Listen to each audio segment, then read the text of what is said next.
Welcome to this episode of Is It True? And welcome to my scientific co-host, Iva Milinkovic. Hello, Gerrit. I'm happy to be here. Exactly. In these short, fast-paced segments, we try to answer a question that we see around in our community, and that could be either true or not. Iva, let's dive right into it. What is the question of this episode, and who is our expert? So, Gerrit, in this episode, we will try to find out, is it true that peri-implant mucosal dehiscences could be treated in a predictable way? And we have a great expert on the topic, Martina Stefanini from Italy. But before we listen to Martina, what makes this such a complex question? You know, implant success is not only about function, it's also about aesthetics. And sometimes we have the development of these mucosal dehiscences that result in an aesthetic catastrophes. They're usually due to malpositioned implant, and in some scenarios, they really could not be treated. But having the literature base provided by Martina Stefanini, Giovanni Zucchelli and their group, and having also some guidelines from them, I'm sure that we will find out how to get better into this really complex field that most of us clinicians are avoiding in a way. Exactly. Now let's hear from Martina whether this is true or not. Yes, it's true. It's definitely true.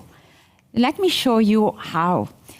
This is what we can obtain at 1 year in the short term with the so-called combined prosthetic and surgical procedure, in which we allow, thanks to the pre-surgical prosthetic phase, to the interproximal soft tissue to grow and to allow the possibility to cover the buccal peri-implant soft tissue dehiscence through a coronally advanced flap that will completely submerge a connective tissue graft deriving from a specific harvesting procedure that consists in a free gingival graft with a desepithelialization in a second step that allow to obtain the best quality of connective tissue graft that with time with even more increase the soft tissue thickness. And as you can see, you can maintain over time up to 5 years the final result, with even some more improvement, as you can see from this publication in which we reported the result of the stability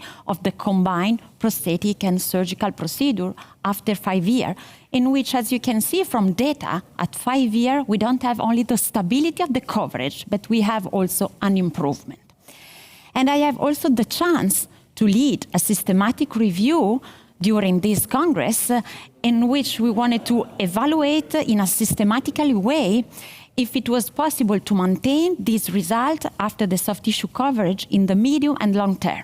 I can tell you that we don't have true long-term data because this type of techniques were born, let's say, 10 years ago, but we have very good result in the mid and long term. So I can tell you that this is true.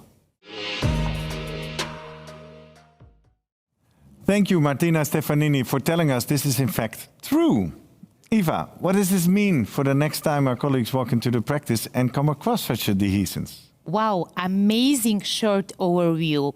Well, thanks to Martina and her team and her group, we have the classification of these defects and also, as I previously mentioned, clinical guidelines on how to treat them. So we basically have pure surgical approach, also combined surgical prosthetic approach. We have guidelines when to remove the prosthetic reconstruction and how to proceed. So I think, and I would like to encourage our audience to read the literature data that Martina has so generously shared with us and to keep posted on how to solve these complex aesthetic but also functional problems, mostly in the aesthetic zone around osseointegrated implants. Super clear. Thank you very much, Iva, and thank you for watching.